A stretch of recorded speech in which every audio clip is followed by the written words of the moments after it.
Coisa boa, irmãos, estarmos aqui reunidos para ministrar a palavra do Senhor. E acho que hoje eu vou pregar de uma forma, diferente das que eu costumo pregar. Eu acho. Eu só acho, não sei. Amém. Vamos nos basear no texto bíblico e aí eu começo, tá bom? João, capítulo de número 14.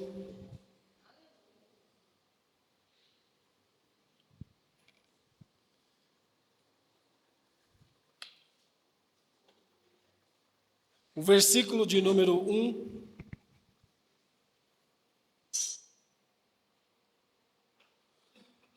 Diz assim: não se turbe o vosso coração, credes em Deus e credes também em mim. Na casa de meu pai há muitas moradas. Se assim não fora, eu vou teria dito, pois vou preparar-vos lugar. E quando eu for e vos preparar lugar, voltarei e vos receberei para mim mesmo, para que onde eu estou, estejai-vos também. E vós sabeis o caminho para onde eu vou. Disse-lhe Tomé: Senhor, não sabemos por onde vai. E como podemos saber onde é o caminho? Jesus respondeu: eu sou o caminho, a verdade e a vida. Ninguém vem ao Pai senão por mim. Se vós tivesseis conhecido, conheceríeis também a meu Pai. Desde agora o conheceis e tende visto. Replicou-lhe Filipe: Senhor, mostra-nos o Pai, e isso nos basta. Disse-lhe Jesus: Filipe, há tanto tempo estou convosco, e não tendes me conhecido. Quem vê a mim, vê o Pai. Como dizes tu, mostra-me o Pai? Não credes que estou no Pai e que o Pai está em mim? E as palavras que eu vos digo, não as digo por mim mesmo, mas o Pai que permanece em mim faz as obras. Crede-me que estou no Pai e o Pai em mim. Crede ao menos por causa das mesmas obras. E em verdade vos digo que aquele que crê em mim fará também obras que eu faço, e outras maiores fará, porque vou para junto do Pai, e tudo quanto pedirdes em meu nome, isso farei, e a fim de que o Pai seja glorificado no Filho.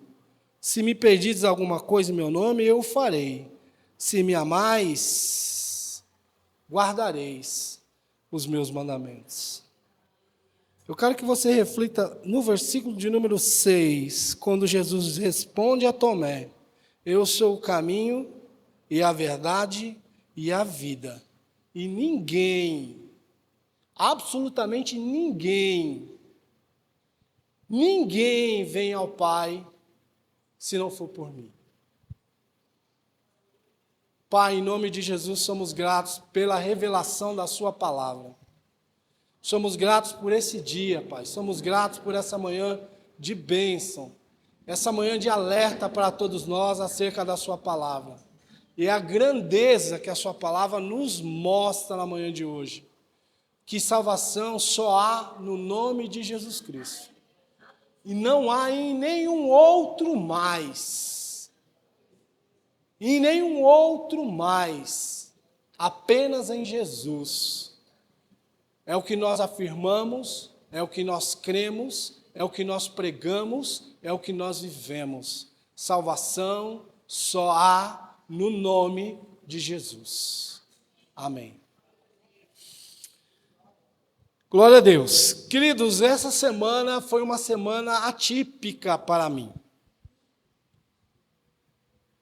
Eu tenho, como alguns de vocês sabem, uma experiência até vasta naquilo que eu trabalho e vivo, na minha profissão em específico. Sou um profissional de segurança no trabalho, e já vi muitos processos na minha vida, muitos processos. Desde a fabricação de pulseira de relógio, a fabricação de comida, a fabricação de roupas, a fabricação de edifícios, de túneis. Já vi como o procedimento num hospital. Já vi também o procedimento, mesmo que parcialmente, no cemitério. E essa semana, eu louvo a Deus até pelo trabalho que faço, porque esse trabalho ele me dá muitas formas de compreender as coisas. E, inclusive, é a forma de que eu entendi durante essa semana de trazer-lhes essa ministração. Desde segunda-feira, nós, como empresa, fechamos um contrato com uma outra empresa para prestar serviço na área de medicina e segurança do trabalho. E essa empresa é um grupo de cemitérios. E essa semana foi o dia de eu ir lá fazer vistoria num cemitério. Ainda não terminei, estou na metade. Semana que vem eu continuo. Aí eu pergunto a Deus, Deus, por quê? Qual é a razão disso tudo? E Ele começa a ministrar no meu coração. Você sabe que um ator, uma atriz, quando é convidado a interpretar um personagem, ele faz um laboratório, não é? Você vai interpretar um gordo, ele tem que saber como um gordo pensa. Você vai interpretar um bandido, você vai ter que saber como um bandido pensa. Você vai interpretar Jesus nas telas, como aquele ator americano chamado Jim Caviezel. Ele falou que aquilo foi um divisor de águas para ele, e ele aceitou desde o início aquele papel e ele fez os laboratórios. Muitas das vezes, Deus falando com ele, e é incrível que naquela filmagem, muitas pessoas, atores, receberam Jesus como seu Salvador. Diante de um laboratório, ele precisava saber, então ele leu Bíblia, ele viu filmes, ele leu relatos, ele viu um bocado de coisa. E um ator, para ser um bom ator e interpretar a cena ali, o papel especificamente, ele precisa de laboratório. E eu vou dizer para você, um pregador também precisa de laboratório. E Deus, Ele me deu essa graça, dentro daquilo que eu trabalho, de ter alguns laboratórios, irmãos. E essa semana foi esse o laboratório. Eu vi como funciona a questão em específico, irmãos. E eu, de verdade, vou falar para vocês, eu fiquei muito reflexivo.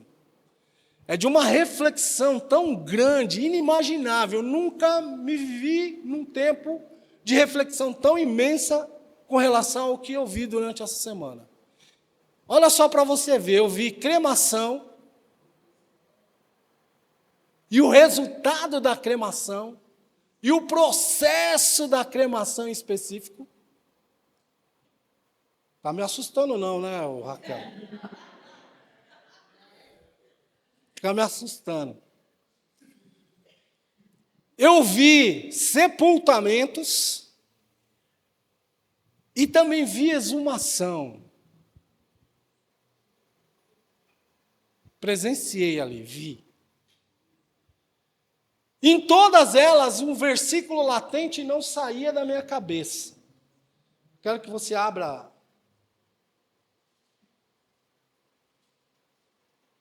a Bíblia em Tiago, capítulo 13.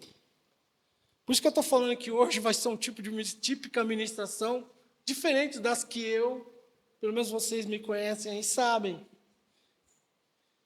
Tiago capítulo 4, versículo 13. Diz assim: atendei agora, vós que dizeis, hoje ou amanhã iremos para a cidade tal, e lá passaremos um ano, e negociaremos, e teremos lucro. Aqui está tratando da fabilidade dos projetos humanos. Vós não sabeis o que sucederá amanhã. E a pergunta vem: o que é a nossa vida? Sois apenas como uma neblina. Em outras versões fala como um vapor, que aparece por um instante e logo se dissipa. Em vez disso, deveis dizer, se o Senhor quiser, não só viveremos, como também faremos isso ou aquilo. Agora, entretanto, vós jactais das vossas arrogantes pretensões. Toda jactância semelhante a essa é maligna, ou seja, toda arrogância semelhante a essa é maligna. Portanto, aquele que sabe o que deve fazer, o bem, e não faz, nisso está pecando. Então, o texto, irmãos, nos fala de uma pergunta que é latente. Acho que todo ser humano, alguma vez na sua vida, perguntou, tentou filosofar, raciocinar e etc. e tal, para dizer o que é a minha vida, o que é a nossa vida. A palavra de Deus nos dá a resposta que a vida humana é como um vapor que aparece e desvanece. Quando eu vi essa palavra pela primeira vez na minha vida, há mais ou menos uns 38, 39 anos atrás, numa ministração, o pastor teve a graça, a felicidade de nos ensinar aquilo, foi tão pungente para mim no dia. Ele falou: olha, irmãos, o que é a vida humana é como um vapor que aparece e desvanece. É mais ou menos assim a explicação dele, não me sai da cabeça. Como um fósforo, você pegar uma caixa de fósforo e riscar um fósforo, não sobe aquela fumacinha? Essa é a vida humana. Ela aparece e desaparece. A vida humana é assim, ela vem, ela aparece e ela simplesmente desaparece.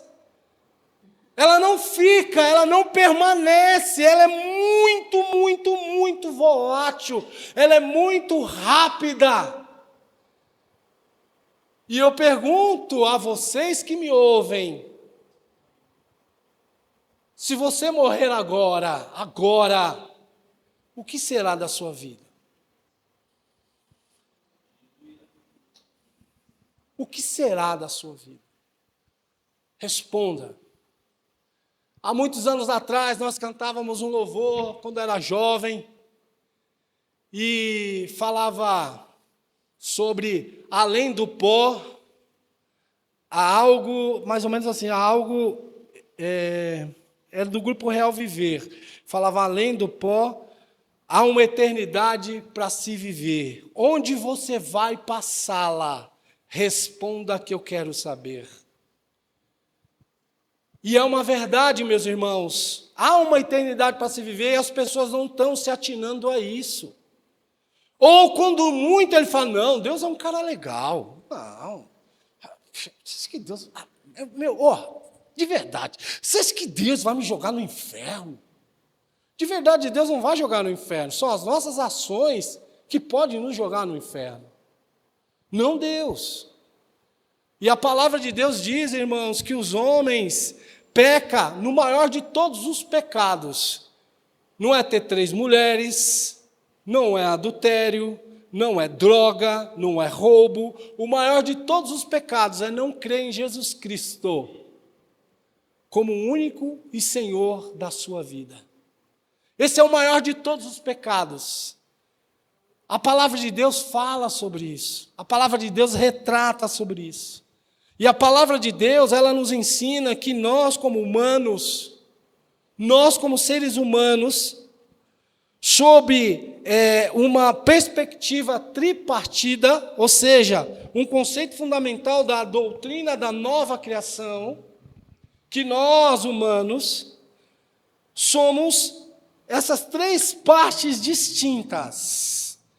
Quando se fala em três partes distintas, não está dizendo que elas são iguais. A palavra distinta já diz, é diferente, as três partes diferentes de um ser. Então, quando a gente lê a doutrina da nova criação, a visão explica a natureza do homem em três partes, que são essenciais para entender a comunhão com Deus e o processo de crescimento espiritual. E nós, humanos, somos o que exatamente? Um espírito. Diga, um espírito. Temos uma alma. Diga. E habitamos num corpo. Para não ficar dúvida, nós somos um. Temos e habitamos. É isso. Essa especificamente é a questão. Não é que nós somos corpo, alma e espírito, como se o espírito não desse muita ênfase a ele. Não, pelo contrário, nós somos espírito, alma e corpo, de verdade. O corpo, irmãos, não tem muita relevância, não que ela não tenha importância, para a sua vida, especificamente em Deus. Você liga para o seu corpo? Claro, óbvio que eu ligo. Eu me alimento ele, eu cuido dele. Eu faço, o que a palavra de Deus me recomenda com o corpo. Mas ele também pode ser o grande vilão para me jogar eternamente no inferno, se eu der ênfase aos sentidos que a alma disser para que ele cumpra. Você vai entender o que eu estou dizendo aqui. Então, alma, espírito, alma e corpo, para entender o cerne da questão, precisamos compreender a explicação necessariamente na ordem que eu disse: espírito, alma e corpo. Amém? A declaração que nós aprendemos no Rema, quem teve o privilégio de fazer o Rema, mas quem não teve ainda, é praxe de todas as igrejas do ministério Verbo da Vida pregar isso. Que nós somos um espírito, possuímos uma alma e habitamos um corpo. Não é porque você não fez o Rema ainda que você não entende isso, porque isso é praxe da ministração de todas as igrejas do Verbo da Vida. Todas elas, nos 27 estados da federação, onde tem essa igreja, nós ministramos isso sem exceção. Isso é parte doutrinária do que nós cremos, do que nós pregamos, do que nós recebemos em nossas vidas. Não é só porque você foi no Rema, quando eu for no Rema eu vou aprender. Não, só vai reforçar o seu aprendizado. Você é um espírito, você possui uma alma e habita num corpo. Ponto. Desse jeito que eu estou falando aqui para você. Amém? Então o homem é um espírito, possui uma alma e habita num corpo, é o resumo do que diz o quê? 1 Tessalonicenses capítulo 5, versículo 23. Essa visão estabelece que o espírito é o centro da verdadeira identidade do homem. A alma é o centro da sua personalidade. E o corpo é o veículo de contato com o mundo físico. Nós estamos nesse mundo aqui, irmãos, parafraseando para você entender, é porque nós temos a licença de estar aqui. Então, o corpo, ele atua nesse mundo aqui, porque nós temos essa licença. E o dia que essa licença for ou expirar, a gente vai. Cumpriu ou não cumpriu a sua missão? Você vai. Fez as orientações todas aos seus filhos? Você vai. Seja de morte morrida, que nem dizia o meu pai, ou de morte matada. Você que sabe. Seja velho ou seja novo. Ele também dizia, se de novo você escapou, de velho você não escapa. A morte é uma certeza. Rapaz, meu pai era filósofo e nunca foi na escola. Tinha cada uma, irmão, que eu ficava assim, eu fico assim, meu Deus, onde esse homem conseguiu esse vasto conhecimento? Eu entendo que é Deus na vida dele. Então o espírito, quem é o homem? Um espírito. Amém? Vocês me olham com a cara assim, alguns, que é algo revelador. Amém, oxalá seja isso mesmo para a sua vida e amanhã de hoje seja esclarecedora para você. O que é um homem? Um espírito. Nós só temos esse corpo porque ainda temos a licença de estar com ele. Mas o dia que a licença expirar, vai acontecer aquilo que os meus olhos contemplaram essa semana, nessas localidades onde eu estava. Vi cremação, vi sepultamento, vi exumação. Vi como as pessoas tratam com uma naturalidade tão grande aquilo, irmãos. Isso foi o que mais me chamou a atenção, a naturalidade com que as pessoas tratam aquilo. Eu fiz uma pergunta para alguns deles lá, uma pergunta mais ou menos parecida para todos os setores onde eu fui. Falei, o que mais te impacta aqui, nesse seu trabalho cotidiano?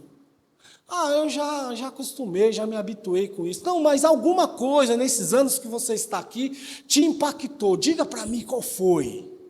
Aí ele falou assim, para mim, a maior impacto foi onde, por muita insistência, 2 filhos quis ver a cremação do pai. E falou com a diretoria não queria liberar, mas a princípio depois liberaram. Os 2 foram ver a cremação. A cremação, o cara é transferido de um caixão de madeira para um caixão ecológico para pegar, se é que você me entende, fogo mais facilmente. São 1000 graus ali dentro, só para você ter uma ideia. Os ossos se esfacelam todos. Não sobrou nada. E o que sobrar vai ser triturado. Meu Deus! Meu amigo, é a vida. Agora, dando lugar à morte. Mas o que nós queremos falar para você é que mesmo se isso chegar, você não precisa ficar preocupado, porque a sua vida está segura em Deus. É isso que nós pregamos, é isso que nós cremos, é isso que nós vivemos. Se eu partir agora, irmãos, Jesus me tem. Vai ser só triste para a minha família, a separação, mas Jesus me tem. Então veja, aqueles jovens, eram 2 jovens ainda, então, com muito custo, a diretoria aprovou que eles vissem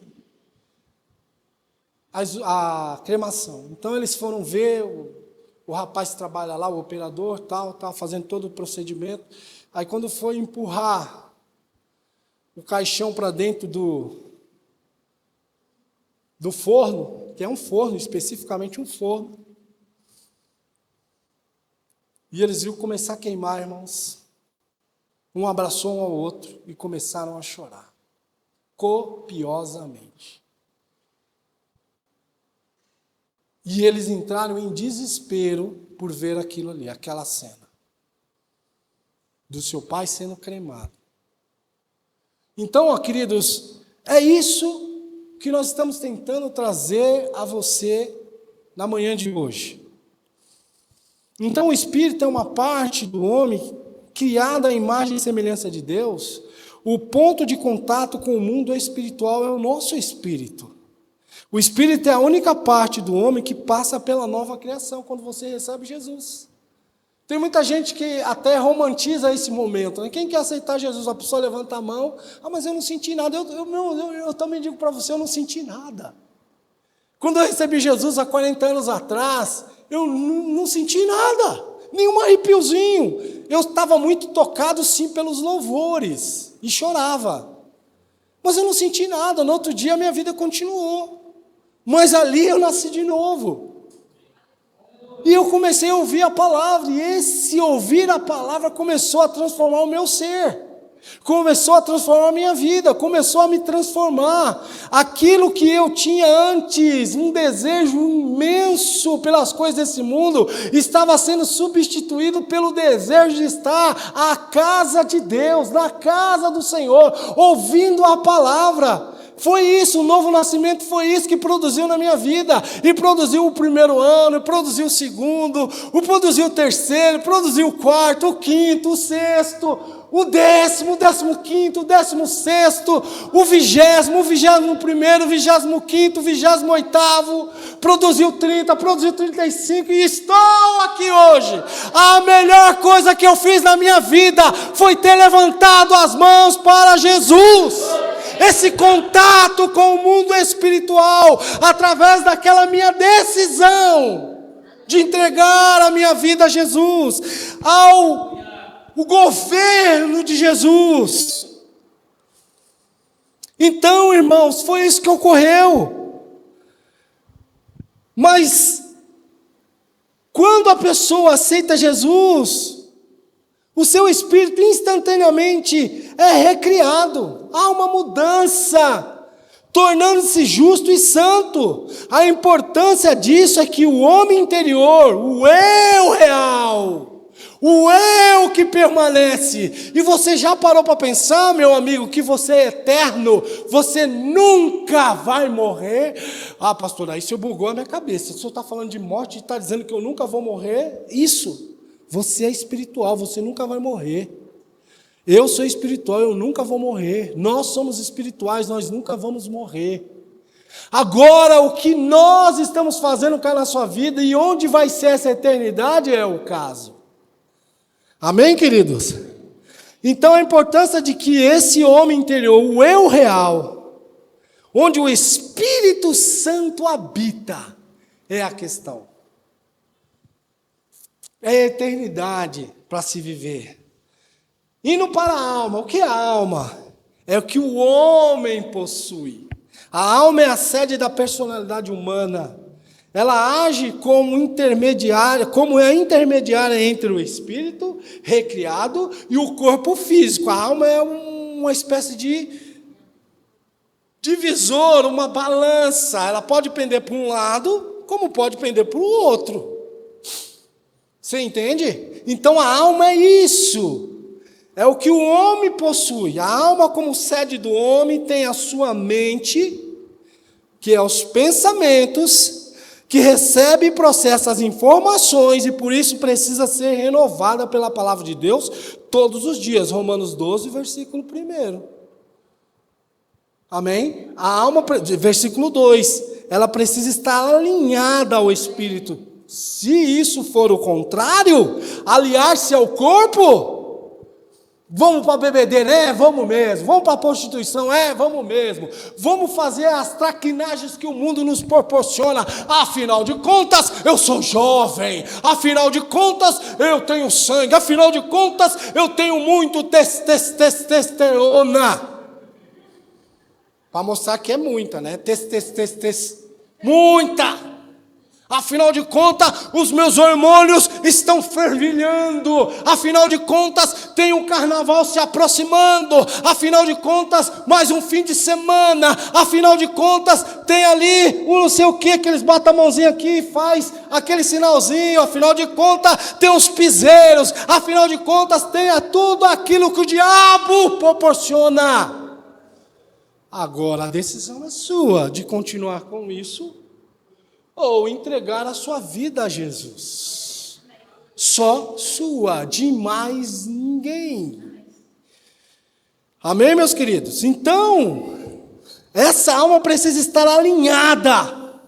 E como cristãos, nós sabemos que o fim disso pode nos levar a uma condenação também eterna, onde o Espírito, que é eterno, também não morre e vai sofrer as consequências, conforme a palavra de Deus diz, que o bicho nunca morre e o fogo nunca se apaga. Você já parou para pensar o que deve ser isso, irmãos? O bicho nunca morre e o fogo nunca se extingue, nunca se apaga.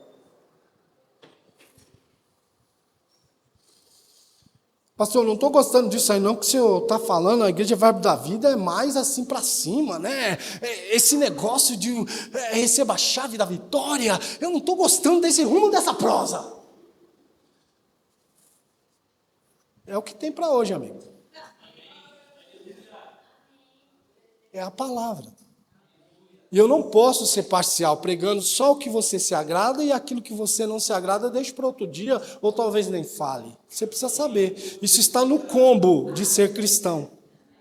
Ouvir verdades.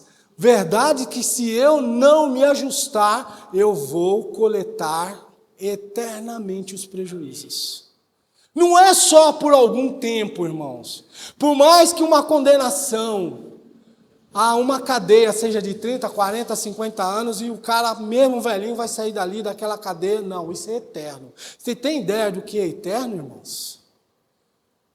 Eterno. Sempre vai ser aquilo. Sempre vai ser aquilo. E dali você não vai escapar mais. É isso que eu estou falando. Então, referente aos seus pensamentos, que está na alma, as suas vontades, escolhas, que também está na alma, ou seja, o seu poder da decisão e o livre-arbítrio precisa estar sob o governo do Espírito. Pois isso determinará que o homem seja guiado pelo Espírito, pela fé, ou pelo corpo, pelos sentidos. Por isso que quando você fala da pessoa receber Jesus por seu Salvador, eu falo que eu vivi assim um tempo da minha vida. Eu era muito jovem, eu tinha 20 anos de idade, mas não era a primeira vez que eu estava ouvindo o Evangelho. Eu já tinha ouvido o Evangelho, e quando eu ouvi o Evangelho pela primeira vez, eu achava que entregar a vida para Jesus eu ia perder muito. Falei, meu Deus, eu vou perder a minha juventude, eu vou perder de estar nos bailões, eu vou perder... Amigo, você não perdeu nada, você só ganhou. Mas é o falso entendimento que o diabo vem e coloca na cabeça das pessoas, de que ela vai perder. Eu garanto para você, você não vai perder nada. Pelo contrário, você só vai ganhar. Só ganhar. Então, as pessoas falam, não, quando eu for um pouco mais velho, eu penso sobre isso. Também foi vendo, irmãos, esse laboratório dessa semana, que eu pude ver, que lá tem gente de todas as idades. Voltando àquilo que eu havia perguntado para o rapaz operador lá daquele setor, eu perguntei para ele, ele me falou sobre essa questão, ele falou que a mais que chocou ele, choca, nem era aquela. Se bem que aquela foi muito incisiva, mas a que mais choca ele era fazer cremação de criança. Está sentado?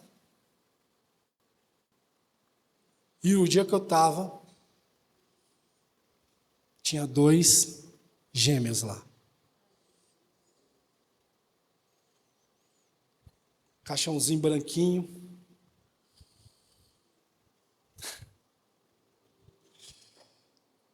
Meus irmãos.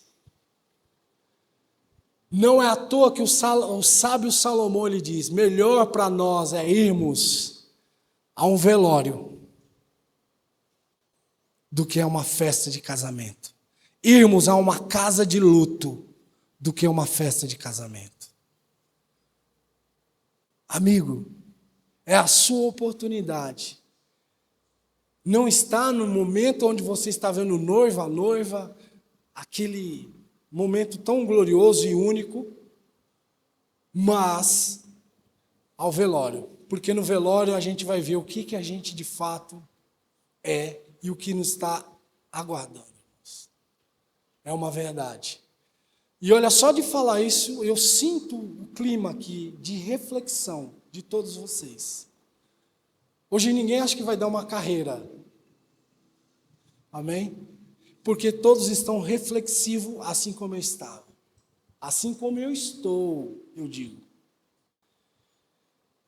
Indo para as explicações, então as vontades, as escolhas, ou seja, o seu poder de decisão, o livre-arbítrio precisa estar sob o governo do Espírito, pois isso determinará se o homem será guiado pelo Espírito ou pelo seu corpo, os seus sentidos. A alma na sua totalidade, a mente, a vontade, as emoções, precisa estar governada pelo Espírito. E se desejar ter uma vida ao lado do Senhor Jesus. A moça foi até embora. Mas acho que ela ouviu o que ela precisava. Não tem problema não. O corpo, o que é o corpo? O corpo é o templo, é o veículo do homem. É onde nós habitamos. E o que permite ao ser humano ter contato em operar com esse mundo físico. E através dos 5 sentidos, olfato, tato, paladar, audição e visão. O corpo é a casa do Espírito e, consequentemente, a casa do Espírito também, e por essa razão, deve ser cuidado e apresentado sempre em sacrifício vivo, santo e agradável a Deus. Que é o quê? O nosso culto racional. É o nosso corpo que traz o Espírito até aqui e permite com que nós recebamos uma palavra e nos alegremos.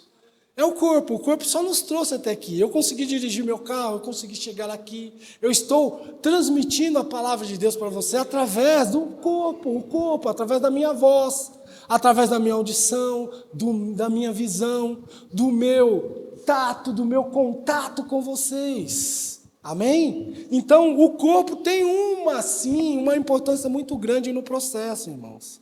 Então, nós, como origem humana, nós, como essa origem humana que somos, nós viemos de onde, meus irmãos? A matéria-prima que nos criou foi o pó. O pó da onde? O pó da terra. E a sentença que nós temos depois que o nosso antepassado Adão pecou, foi de que nós nos tornaríamos pó. Do pó viemos e do pó nos tornaremos. Inclusive, até durante essa semana, nessa reflexão, eu pude ver, tem alguns que falam assim, não, mas cremação não é coisa que a palavra de Deus assegura. Virou pó, do mesmo jeito. É pó. Não, mas queimou ele, não sei o que, vai que essa pessoa esteja vivo. Paciência. Mas é pó. E vai se tornar pó. Mas o osso não se torna pó. Torna. A mesma situação. Eles talvez não se tornem pó agora, mas passados centenas e centenas e centenas de anos, vai reduzir-se a pó. Amém? É isso que vai acontecer, irmãos. Então, a palavra de Deus, ela nos fala, a peculiaridade e ênfase da condição humana no pós-queda define a mortalidade física, por isso que nós somos finitos na face dessa terra. E não tem algo que nos indigna tanto do que a morte. Sabe por que as pessoas ficam indignadas num velório, chorosas, pensativas, revoltadas? Sabe por quê? Porque nós somos eternos e nós não fomos criados para morrer. Por isso que a morte impacta demais a gente, irmãos. É por essa razão. Então, quando a gente passa a ouvir as verdades da palavra de Deus, não que a morte não tenha aquele impacto severo na gente, mas é algo que você pode reparar. No velório de um cristão não há desespero. Não há. Eu já fiz vários velórios na minha vida. Já participei como ente querido, que foi o velório da minha família, como amigo, como palestrante da palavra de Deus. Num lugar de morte, irmãos, há alegria até, se você for ver. Há tristeza pela separação, mas não há desespero, porque nós sabemos em quem temos crido. Nós sabemos que a nossa vida está guardada em Deus. Essa é a certeza que nos traz até aqui e nos levará até os braços dele. A certeza de que nós não estamos sozinhos. Ele está conosco, o Senhor está nos guardando. E a palavra de Deus é clara: aquele que crê em mim, ainda que esteja morto, viverá. o que a palavra fala. A soberania divina sobre o tempo reafirma essa autoridade, a autoridade de Deus sobre a existência humana. Amém, meus queridos? E nós, nessa nossa vida transitória, é tão pequena, que inclusive a palavra fala quanto tempo é. Pastor, sério, verdade? Salmo 90. Abre lá o Salmo 90, por favor.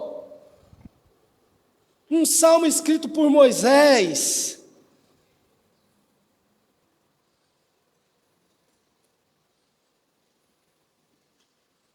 Achou aí, Salmo 90?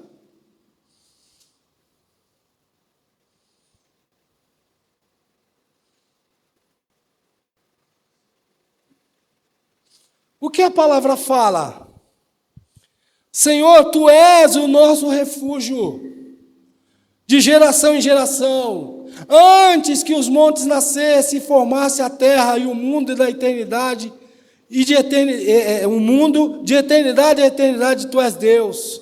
Tu reduzes o pó, o homem ao pó, e dizeis, tornai filhos dos homens, pois 1000 anos aos teus olhos são como o dia de ontem, que se foi, e como a vigília da noite.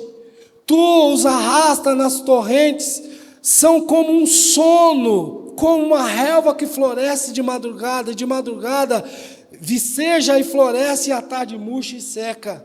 Pois somos consumidos pela sua ira e pelo seu furor, conturbados. Diante de ti puseste as nossas iniquidades, e sob a luz do seu rosto os nossos pecados ocultos. Pois todos os nossos dias se passam na tua ira, e acabam-se os nossos anos como um breve pensamento. Os dias da nossa vida sobem a quantos? 70 anos. 70 anos. Ou havendo vigor, 80. Nesse caso, o melhor deles vai ser o quê? Canseira e enfado. É isso, irmãos. É isso aí. Olha, ainda que no Brasil a expectativa de vida deu uma subida grande, mas ela não está lá muito grande, não. A expectativa de vida em países de primeiro mundo, nossa, ainda está meio aqui baixa. Em países de primeiro mundo, ela varia de 80 a 85 anos, a expectativa de vida. Dos brasileiros, 70, forçosamente 75, porque subiu bem. Mas lá em 1950, por exemplo, em 1940, eu vi até uma reportagem esses dias de que o carro atropelou, em 1930, eu acho 35, um carro atropelou um idoso de 40 anos. Eu até ri, falei, meu Deus, um idoso de 40. A expectativa era essa, no máximo, forçosamente, 50. Subiu. Estamos ali nos meandros de 70, 75. Agora, o que eu quero perguntar a você, e vou beber uma água antes. O que você está fazendo com a sua vida? Ela está sendo vivida para quem? A sua vida glorifica quem? A sua vida é um farol e mostra quem? A sua vida tem um dono ou não? A sua vida tem um Senhor ou não? Essas são as questões, irmãos. Amém, queridos? E veja tudo isso, nós, como humanos, herdamos dos nossos antepassados. O maior de todos os nossos antepassados foi um tal de Adão. Quem já ouviu falar nele? O primeiro homem. Adão, como o primeiro homem, o primeiro Adão. E também teve um outro Adão, que é o último Adão, Jesus Cristo. Um fez uma coisa, outro fez outra. Vamos ver o que cada um fez aqui. O primeiro Adão é o representante da velha criação. Foi o cabeça de toda a humanidade natural. Tanto Adão como Cristo têm dois aspectos na vida deles. Tanto um quanto o outro são geradores de raça. o primeiro de uma raça. Adão, o primeiro da raça humana. Jesus Cristo, o primeiro da raça recriada para Deus. O primeiro. Jesus Cristo foi o primeiro. Amém? Então vamos lá. O representante da velha criação, Adão. O representante da nova criação, Jesus Cristo. Quebrou a aliança e falhou na sua responsabilidade, Adão. Cumpriu a aliança perfeitamente, toda a lei e a vontade de Deus, Jesus Cristo. Desobediência ao pecado e pecado com as suas consequências, Adão. Obediência e justiça, sua obra foi a obediência perfeita até morte e morte de cruz, Jesus Cristo. Resultado para a humanidade, trouxe o pecado e a condenação, Adão. Resultado para a humanidade, trouxe a graça e a justificação pelo ato e justiça dele, Jesus. Transferência, transferiu a natureza pecaminosa e a morte a todos nós, Adão. Transferiu a vida espiritual e eterna a todos nós, Jesus. Um transfere morte e o outro transfere vida. Um transfere o veneno que a serpente tem e o outro o antídoto para esse veneno. Um traz morte, o outro traz vida. Amém? A natureza, esse primeiro homem chamado Adão, ele é natural, terreno e foi feito alma vivente. O último Adão é espiritual, celestial e espírito vivificante. A origem do primeiro Adão, pó da terra. A origem do último Adão procede dos céus, é gerado pelo Espírito e é chamado de Senhor no céu. O destino da criação do primeiro Adão trouxe a criação ao estado de sujeição e vaidade e à corrupção. E o destino da criação do último Adão ele é o agente de redenção, restauração final da criação que somos nós, irmãos. Essa é uma realidade da nova criação. Então Jesus Cristo, ele é o caminho, ele é a verdade e ele é a vida. Da onde vem esse termo? Ele é o caminho, a verdade e a vida. Não sei se você sabia disso. No tabernáculo tinha 3 portas. Uma chamava-se caminho, a outra chamava-se vida, a outra chamava-se verdade e a última chamava-se vida. Amém? Apenas por intermédio de Jesus, a solução para o problema da mortalidade humana, que é o caminho, a verdade e a vida, ele é o único meio pelo qual o homem, criado do pó da terra, é destinado a ele. E pode ter uma existência que se estende além dos limites temporais e materiais, a eternidade. A correlação entre as 3 dimensões da declaração de Jesus, sendo o caminho, a verdade e a vida, lá de João capítulo 14, versículo 6, está ensinada por o que Moisés nos ensinou, pelo tabernáculo, né? As portas do tabernáculo. O caminho, a porta do átrio. A jornada do homem em direção a Deus, que começa no primeiro passo, recebendo Jesus, quando ele entra no tabernáculo. A verdade é a porta do lugar santo, onde ele está sendo preparado, a sua vida de santidade, para a entrada no santo dos santos, que é a vida. Então essa é a nossa jornada. Recebemos Jesus e a certeza de salvação que ele nos concede, sendo o caminho, a verdade e a vida.